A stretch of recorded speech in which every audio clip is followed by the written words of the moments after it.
Hi, this is David Alan Grier, podcasting from the Capitol Hill studios of the Center for International Science and Technology Policy for the Daily Crowdsource.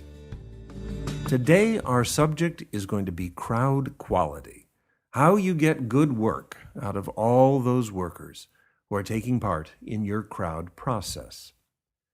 As I've gone around industry right now, the idea that crowdsourcing produces quality work is met with a range of responses, going from dubious to convince me.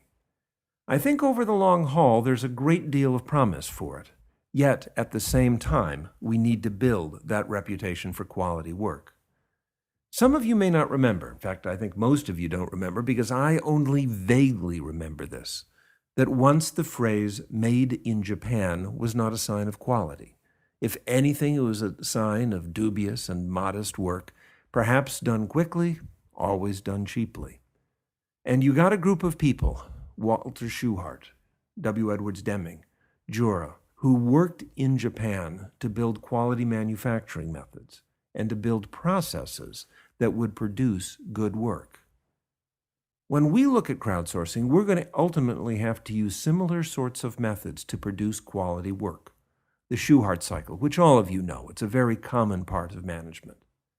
It's going to be particularly effective because Schuhart established this process because he argued that the material world was unknowable. And in fact, we're in the same place. The crowd is unknowable to the process. We only know it statistically, and hence we can put in place statistical methods that help us and help the workers produce the best quality work. Now, if by chance you're not familiar with Schuhart's cycle of improvement, it's a means of looking at work processes. It's a circle. You are constantly checking. You start by planning your work, and then the next stage you build the process that actually does it. You then run your process to get some output. You then test the output to see how good it is, and then you assess your work and move on. You're always moving in this circle, around and around and around. And of course, at some point, at the assessment point, there are times that you remove workers, remove work processes, alter things, so that you're always looking for the best quality you can produce.